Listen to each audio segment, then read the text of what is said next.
Hey, fearless friends, it's Amy Schmidt, and so excited to be back with you today with another great guest. I wanted to tell you a little bit about one of those F words that we're going to be facing this week in this episode, and that F word is friends. So we are fearlessly facing friendships, and after 50, it can be a challenge. So today's guest is a friendship expert.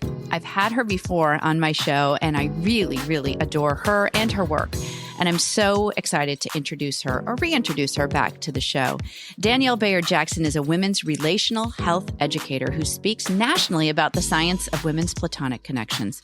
She's the director of the Women's Relational Health Institute and also the author of Fighting for Our Friendships, the Science and Art of Conflict and Connection in Women's Relationships. All right, let's dig into this because this is a big one. So Danielle, welcome to the show.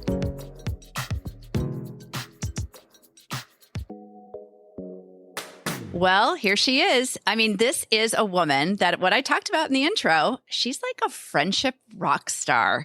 Danielle, welcome.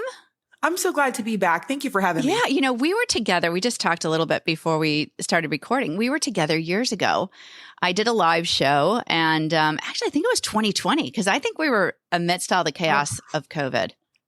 Yeah. And you were on and you're really a shining star. And I have to say to everybody listening and for those of you that are watching, it's fun to watch Danielle because you've done so much and you are a busy mom and wife as well, right?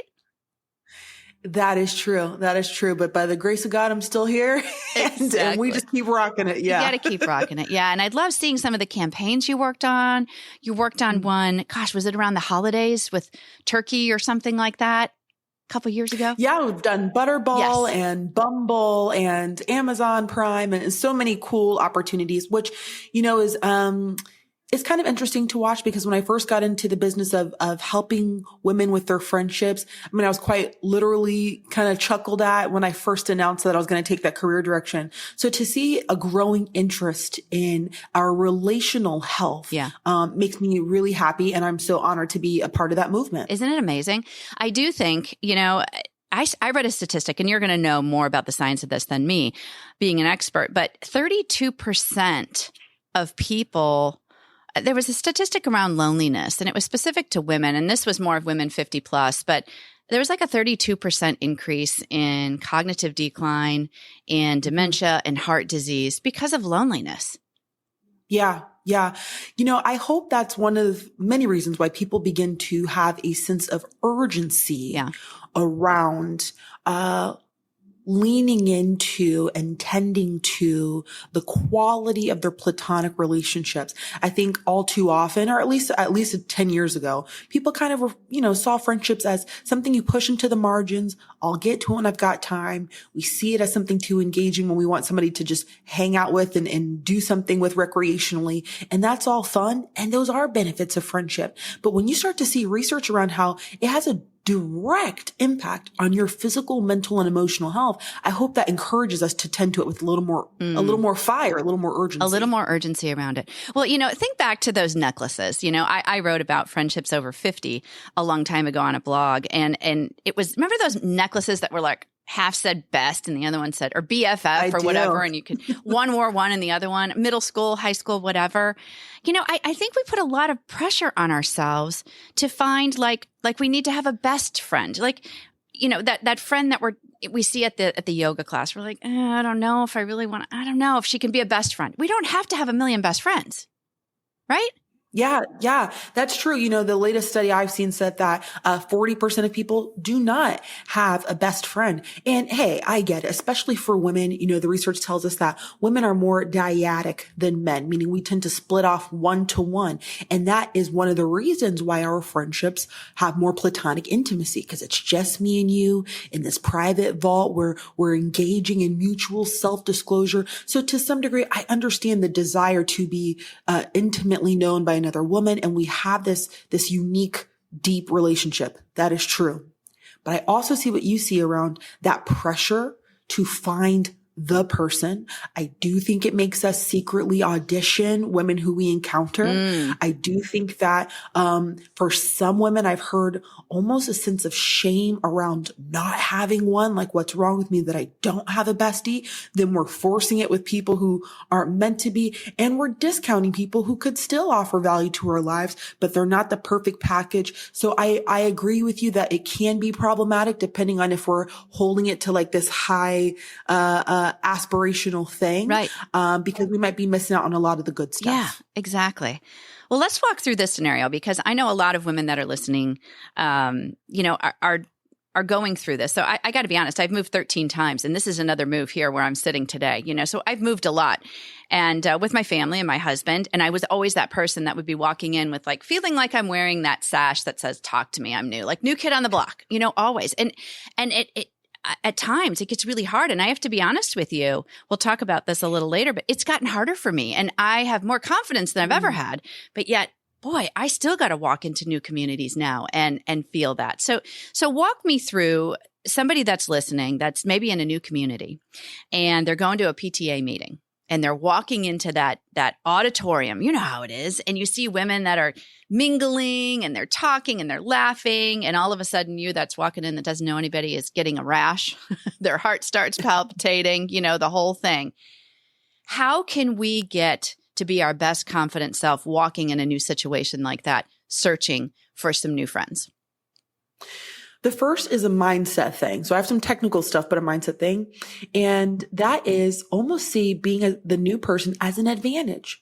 So often we see it as a disadvantage. So we think, oh, I'm coming in late. I'm behind. Everybody else is, their friendships are already formed. I hear that a lot. Well, everybody else already has. Yes. So I already see myself as coming in as a loss. But what if I saw it as a benefit? I'm here to experiment. I'm here to establish some new ties. I feel like when you're new, that's kind of an in. I mean, you can easily go to anyone and say, I'm new here. What do you recommend? People love giving their 2 cents. A lot of people actually gravitate toward the newbie, right? I know I do. And I'm like, girl, let me tell you everything you need to know, right? So start to see, okay, could this be an advantage? My position, a person people want to cling to and share with. And I have so many questions. So there's actually something you have kind of an edge being new. That's an advantage.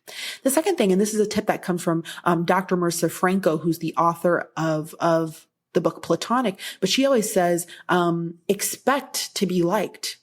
Oh, there's something known as what is it? There's this idea around, the acceptance prophecy. And the idea is that people who expect to be accepted typically are. Really? And those who are anticipating rejection typically get it. And the way this works is because if I expect that I'm going to be liked when I'm here, I've probably got my eyes up. I'm probably unafraid to enter into conversations. I'm laughing, introducing myself because I know that you're going to like me. But if I expect you're going to reject me, whether it's because I think that other women are jealous, which I've heard women say, whether I think that there's just something about me that's not likable, or the people here are mean, I go in with my head down. I'm engaging in avoidant behaviors like just kind of scrolling on the phone. I'm not getting into conversations because I don't want to be a burden. So now others walk away like, wow, she didn't talk much. She wasn't smiling. And so it's almost a fulfilling prophecy. So I think those 2 things could be really helpful in kind of shifting the dynamics in the room. I like that because you actually, in the first scenario, you kind of reframe that and you kind of walk in feeling like a rock star, right? You kind of feel like, hey, they want to know me. Like they want to know me. And from the other part of that, women are sharers, right? We love to share. So you're right. Ask them, what's the stuff to do around here? Those were 2 great hints right there. That eases that a little bit. Cause you know how that is. I mean, it's intimidating. Yeah, absolutely. And I get it. I've been there too. I'd like to think I'm a confident, self-assured, charismatic woman. And there are times where I'm like, okay, like a little anxiety bubbling up, but I have to coach myself. That's a big part of it too. If you're thinking that everybody else has got it figured out and you don't, no, we all are trying to figure this out. Maybe we're confident in some scenarios more than others, but I've got to coach myself through in the moment and tell myself the same things I just shared. Okay, I got this. I'm just going to ask questions. Yes. There's probably some nice people here. I just need to show up. I've got to talk myself through walking in with my head up and with a smile just as much as anyone. And typically it tends to have positive outcomes. Oh, I love that. I love that. And we have to, really that inner cheerleader has to come out, and that inner critic is always there, and that's so noisy, but we've got to have that inner cheerleader. We've got to walk in. And I don't know if you agree with me on this or not, but it's kind of a worst case scenario thing. I say this so often. I raised 3 kids. They're all grown now, but I still say to them, what's the worst case scenario? I think we have to, kind of adopt that mindset too. What's the worst case? They don't like me. All right. Yeah, that's great. When I'm working with clients, that's one of the things that we pause to talk about, because they'll say, well, I don't know. It just feels so awkward. And I'll ask, okay, what is the worst thing you're expecting to happen? Yeah. Like, what's the thing that you're hoping doesn't happen? Well, I don't know, that I walk up to the table and they give me dirty look or look at me like I'm stupid for talking. And I'll say, okay, let's say they do. Because if we're being honest, that's totally a possibility. Then what? And then often the client will say, well, I guess I just walk away. That's right. So sometimes lean into the thing you're scared about happening to give you an opportunity to brainstorm how you'd respond. And we find that more than 90% of the time, it's survivable. Yeah. Deeply uncomfortable, but survivable. And it kind of takes some of the power out of that worst case scenario. Great point. Great point. Let's talk a little bit about the power of the internet and these virtual friendships. It's kind of crazy. We talk about loneliness and we talk about all this, but all of a sudden there's, people that are engaging online. They may not have even met them in person, but yet they consider them a friend because they're an online friend. Are these real? Are these really sustainable friendships? Yeah, it's tough because I know that a lot with the ubiquity of digital connections, then people are going to start forming what they identify as friendships. And who am I to say that's a real friend? That's not. I will say this, some things for people to consider. The first is, do you find that the way that you're engaging digitally with people, is it supplementing your friendship landscape, or is it replacing your friendship landscape? That's the main question, because I'm not here to qualify your friendship, but that's a big question. If I find that I'm turning to texting and calling and DMing you and this and that, and I'm liking and commenting and sharing, and I'm like, yeah, I keep up with my friends, and that's the whole of our interactions, right, there's something wrong with that. Yep. Assuming this person's not, a long distance friend, there's something wrong with that. So it should be supplemental. It should not be a substitution. That's something to look at. Oh, that's good. Because I also wonder how that leans into, social anxiety, because I'm not out with people. So now I'm scared going out with people. So, so it's just, it becomes like this cycle, right? And again, I know some people will say, well, I use it because, I'm never going to see this person. They're across the country. There are so many benefits. Thank God for the internet. It's creating certain communities for people who don't have that where they physically live. Maybe you have a certain faith or very niche interests, or a child with a chronic illness, and these people get it and they don't live by you. Thank God for that you can feel affirmed and get support and be a resource. Yeah. Yeah. That's one aspect yes. of your community. You still need people in person. And so that would be my main thing to help people kind of gauge their relationship with social media connections is it supplementing or is it replacing? Because that makes all the difference. Ooh, supplementing or replacing. Oh, I like that. I like that a lot. Let's talk about this whole reciprocating thing.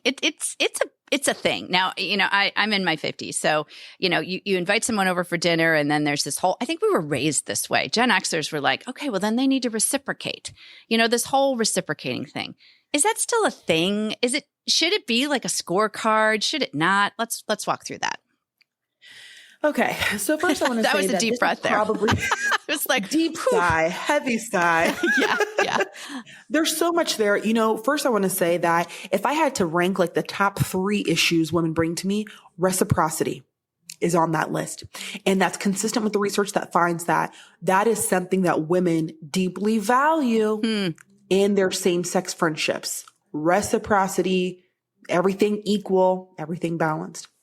I do wonder if Some people are a bit more conscientious than others. When we look at the 5, they call them the big 5 personality traits. One domain is conscientiousness, which means you're very aware of other situations and you feel very dutiful and systematic and organized. And so a part of that is feeling like showing up for others, keeping your word. I found that those people are more attuned to like, hey, I did this. Now the right thing to do, or the obvious, nice, polite, mannerable thing to do, is they invite me. I think people who are more conscientious sense that, and others might not. Okay. And the last thing I'll say is, to that person who's like, I really want reciprocity, if I can offer a little bit of ease and insight, is totally still desire that. Because friendships should feel balanced, and I'm never wondering if I'm more invested than the other person. 100%. Right. A couple things to offer relief. The first is look for other ways the person might be contributing, because a lot of us are familiar with love languages. Maybe I'm showing up in a certain way, and because I value that, I'm looking for it back. Like I'm giving it, so I want it back. But is it possible that my friend showing up by being highly attentive to the things I share? She's following up. Hey, how was that doctor's appointment? Are you doing good? We laugh together. Is she thinking she is contributing, but it just doesn't mirror mine, so I'm dissatisfied? So look at that. Is she giving or not giving the way you like? The second step would be tell her the way you want her to give. Oh, gosh darn it. Oh. You have permission. Yeah. So often we are dissatisfied, but then we think, I shouldn't have to say it. It should be obvious. I shouldn't have to say it. But what I've noticed is we don't do that in any other relational context. We want something from our kids, we say it. We want something from our husband, we're like, babe, we need to talk. We are not feeling good with our employee. We have performance reviews, dedicated time to talk about our progress. But for some reason, we believe that in a friendship with another woman, she should just know that. And then when she doesn't, I'm silently penalizing her for it. And before I know it, we're drifting away. So package it. The last thing I'll say is package it as an invitation instead of an accusation. So instead of you never share, you never invite me, no one's going to respond well to that. I wouldn't. But if it's like, hey, I know the last couple times we got together, I had you come over here, but I definitely want things to be balanced. So I'm happy to come to your place. I know that you're a good cook. I want to put my feet up and I want you to make me your special pot roast. It's playful, but my subtext is the same. It's your turn. It's your turn. But I'm saying it because I want more of you. I just would like it to look a little different. And the right people want the data on how to love you well. Wow. The wrong people will become indignant, and that says something. Danielle, you are a rock star. You are a rock star. I love that. Invitation over accusation. I wrote it down because those are 2 powerful words. So true. I love that because that whole reciprocity thing, it's big. So you just hit that out of the ballpark. For so many people are going, okay, yeah, it's my turn. Yeah. Oh yeah. I'm just going to text right now as I'm listening to this. Let's talk about this whole breakup thing. This came up over the summer with one of my really good friends. And I think we were out for a walk. And she said, Aim, you got to have a show on how to break up with friends because it's a real thing. We put a lot of time, a lot of effort, all of that. And I think we need to, at least from my perspective, I feel like we need to give ourselves that gift of grace of like, okay, if this isn't working anymore, if it's not blooming at this particular season, it's okay. We can break up. But man, it's hard. So give us some tips on how to go about it. What are kind of the signals of, all right, this is not a sustainable friendship. It's not working for either of us. It's time to break up. Walk us through that.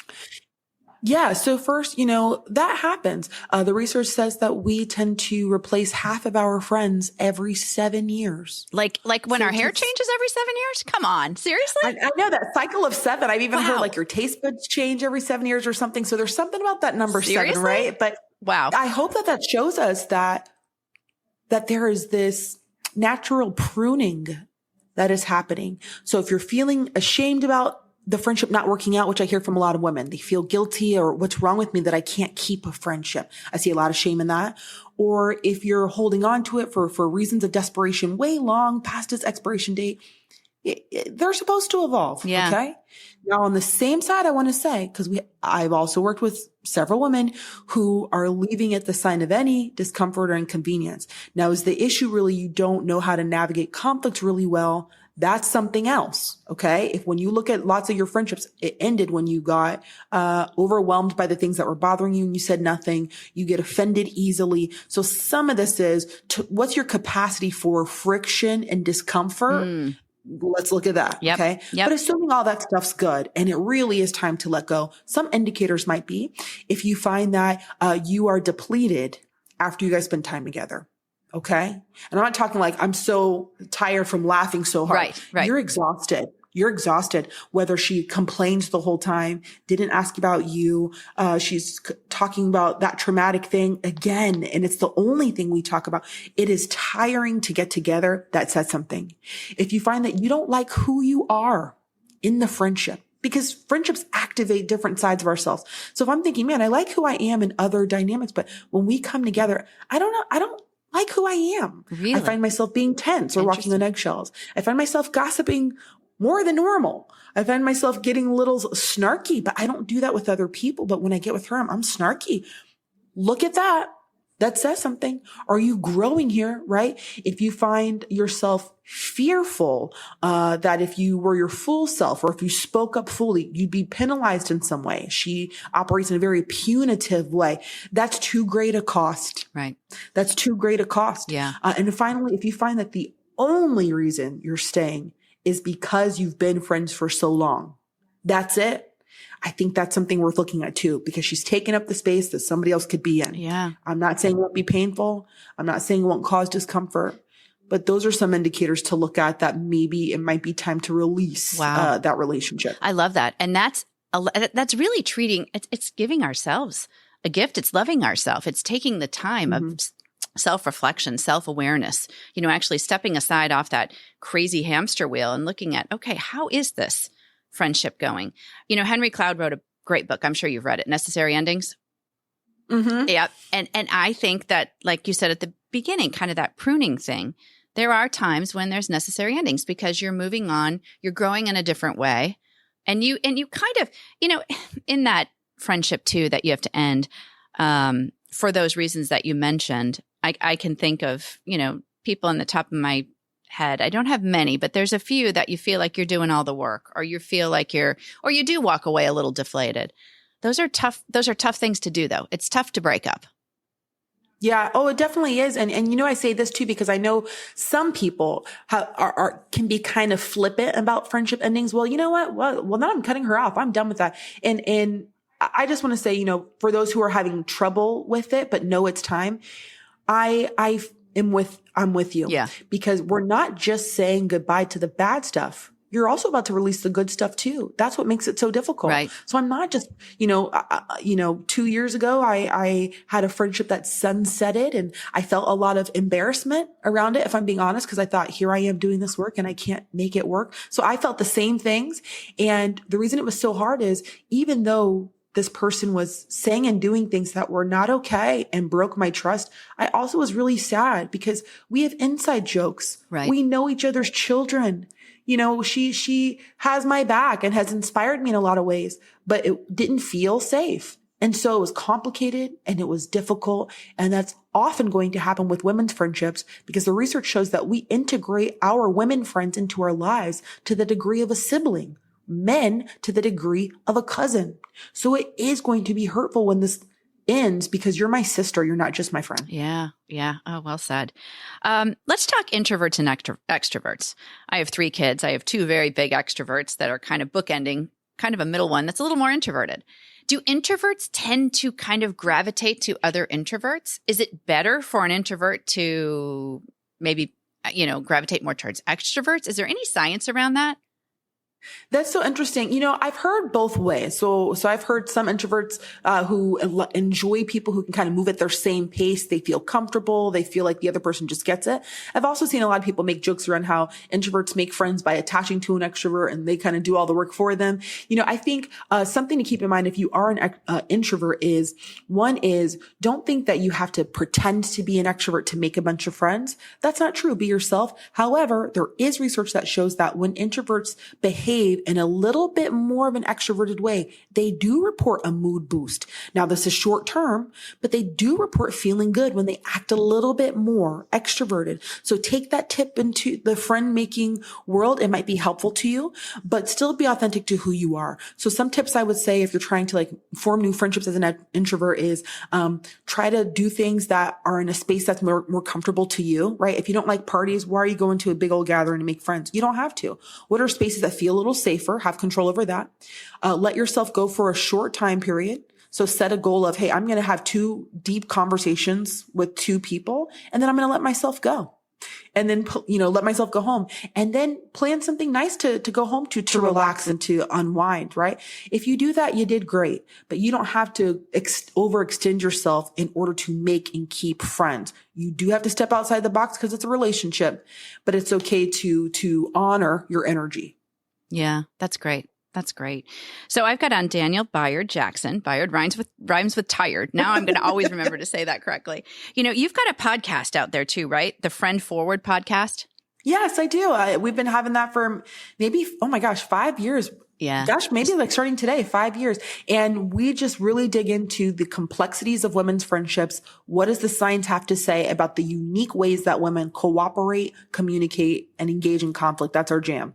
Yeah, I love it. You also have a book out, right? Fighting for Our Friendships, The Science and Art of Conflict and Connection. Ooh, 2 big C words right there in women's relationships. And you can find that anywhere. Can you find, well, I'll put it in the episode notes too. Yeah, but that's anywhere you get books. It's in Barnes and Nobles and Target.com and all the things, Fighting for Our Friendships. And, it was just our way of trying to explain the mechanics of women's friendships. So that's the first half of the book is more analysis.